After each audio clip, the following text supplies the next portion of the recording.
Bonjour à tous et bienvenue sur cette nouvelle vidéo. Alors aujourd'hui, juste pour vous présenter, voilà des petits codes VBA qui vous permet ici d'utiliser notamment la souris et notamment voilà sur le survol de la souris, hein.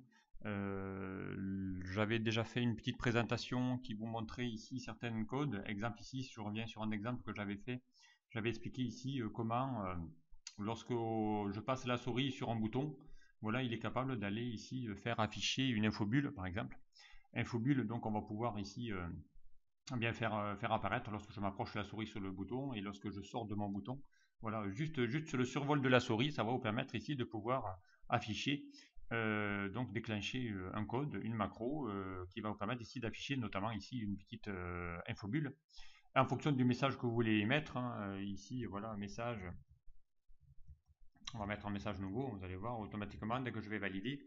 Là, vous allez voir que dès que je vais passer la souris dessus, il va y avoir le nouveau message qui vient d'apparaître. Donc ici, on peut mettre une infobulle par rapport à une donnée qui se trouve dans une cellule. Donc on va pouvoir y faire afficher ce que l'on souhaite. Voilà, donc je l'avais déjà présenté, ce code.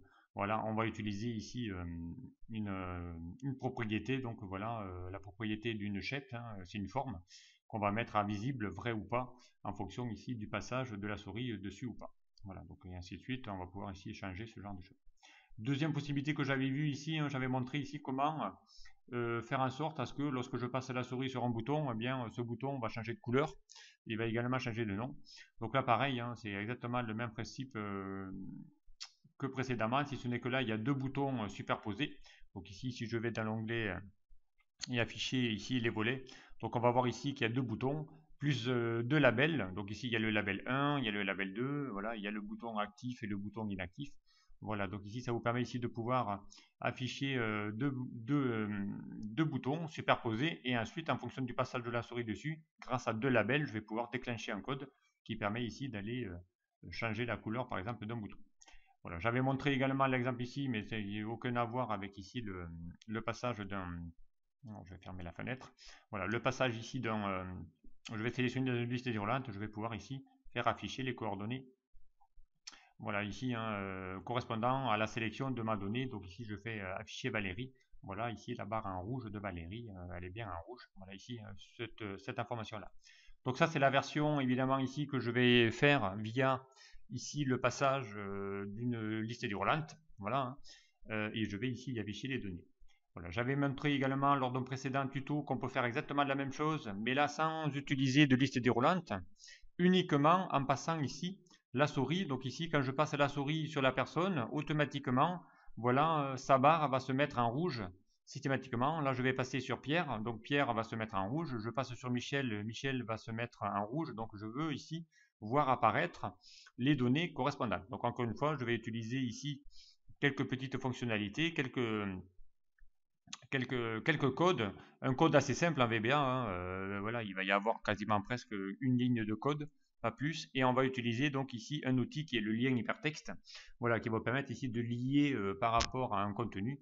Voilà, ici, hein, je vais pouvoir voilà, juste passer la souris dessus et ça va automatiquement mettre à jour ici votre tableau. On peut le faire également sur le nom de mon tableau. Je passe sur mon tableau et ici, vous allez voir que automatiquement votre graphique va aussi s'actualiser. Voilà ici, hein, une autre façon d'aller présenter vos données juste en passant la souris sur la donnée que vous voulez voir représentée sur votre graphique. Voilà.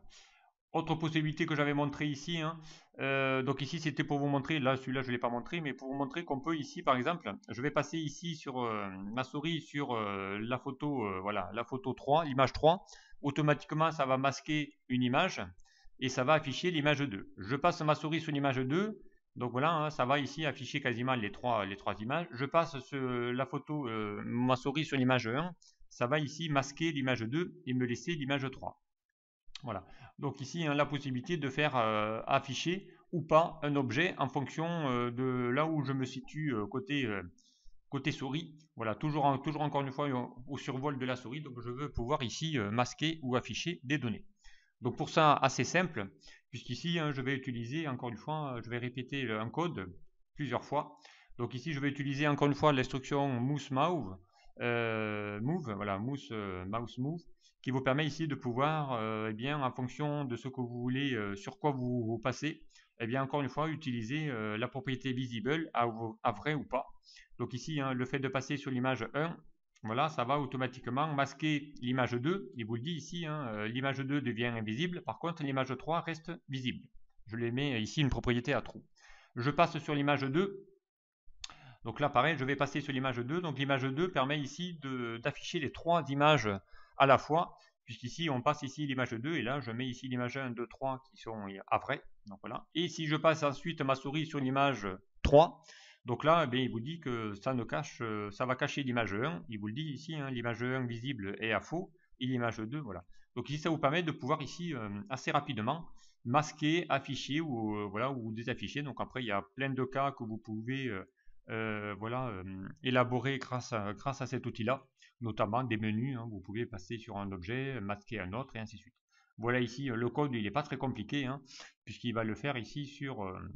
à chaque fois, ce sont les mêmes codes, mais qu'on va répéter. Donc là, j'ai pris l'option de mettre que 3 images, mais vous auriez pu en mettre autant que vous voulez, peu importe. Voilà. Autre exemple ici, la feuille 6, où là, j'ai fait exactement la même chose en utilisant encore une fois sur le clic. Ici, si je clique sur l'image, ben voilà, une autre image va se mettre à sa place. Voilà, je reclique sur l'image et l'autre, voilà. Donc ici, encore une fois, je peux cliquer plusieurs fois. Voilà, je clique sur une image, ça va masquer une image. Je reclique, voilà, ça va en rendre une autre visible. Voilà, ici, on peut le faire sur ce même principe que les boutons.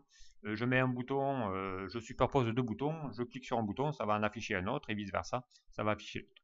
Voilà ici, ça vous permet ici de pouvoir utiliser ce type de code qui est quand même vraiment assez simple à utiliser, notamment pour aller donner des effets sur un bouton notamment. Ici, ça peut être un bouton, je clique dessus, il va y avoir le bouton va changer de nom, ou ici je reclique dessus, il va remettre l'ancien nom. Voilà, ici ça peut être ici ce genre de choses. Dernière possibilité, donc là vous avez le code qui est assez simple aussi. Je clique ici sur un bouton, donc ça me permet ici de pouvoir créer un menu déroulant.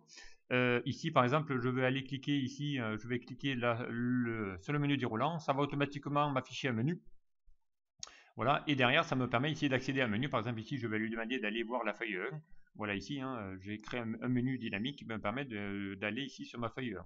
Voilà, et ainsi de suite. Je vais ici cliquer ici, ça va aller sur ma feuille 2. Voilà, bon après il faut lui faire le lien qui va aller sur ces menus-là. Je reclique dessus, le menu se masque aussi. Voilà, donc ici je peux aller créer comme ça des menus déroulants. Donc ici j'ai fait un menu assez simple. Le code il est assez simple, puisqu'ici je l'ai fait sur le clic du bouton. Voilà, et je lui dis, ici je clique sur le bouton, donc ça veut dire qu'il est à vrai. Dans ce cas-là, je lui fais apparaître ici mes sous-menus automatiquement, donc je les rends visibles. Voilà, et je vais me mettre ici sur la cellule correspondante, notamment s'il y a besoin. Et ensuite, sinon, dans le cas contraire, eh bien, si c'est pas vrai, dans ce cas-là, je rends invisible ici mes sous-menus. Donc pour ça, eh bien, je vais vous montrer ici les objets ou comment j'ai utilisé ici les instructions. Voilà, donc ici c'est simple, j'ai utilisé ici les menus déroulants. Encore une fois, donc ça peut être ici des sous-menus avec ici quatre formes. Voilà, le menu 4. Voilà, ici j'ai le sous-menu qui permet de prendre ici, de les grouper. Voilà, ici j'ai le menu 4, j'ai le menu 3, j'ai le menu 2, ici il vous sélectionne l'objet, et le menu 1, voilà, qui permet ici de pouvoir accéder ici à vos données. Voilà, donc assez simple, et ensuite, eh bien, tout ça je les regroupe dans un seul et même objet, voilà encore une fois, et ensuite je déclenche l'affichage ou pas de ce sous-menu en utilisant ici ce petit code tout simple sur le clic du bouton, je veux lui faire apparaître. Donc voilà, j'aurais pu le faire aussi sur le mouse, sur le survol de la souris, je passe sur la souris dessus, ça peut vous faire dérouler un menu si vous le souhaitez. Voilà, donc ici assez simple à réaliser. Ces petits boutons voilà d'effet, donc on peut en faire de beaucoup plus complexes évidemment, mais là déjà voilà vous avez ici certaines options qui permet ici de pouvoir voilà encore une fois je passe la souris dessus sans cliquer, ça va vous faire ici des effets automatiques.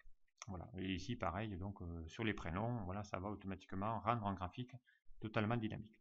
Voilà ici ces exemples qui peuvent être assez faciles à utiliser avec une ligne ou 2 lignes de code suffira exactement pour pouvoir réaliser ce genre d'effets sur un classeur ou sur une feuille Excel, notamment pour présenter des données en tableau de bord.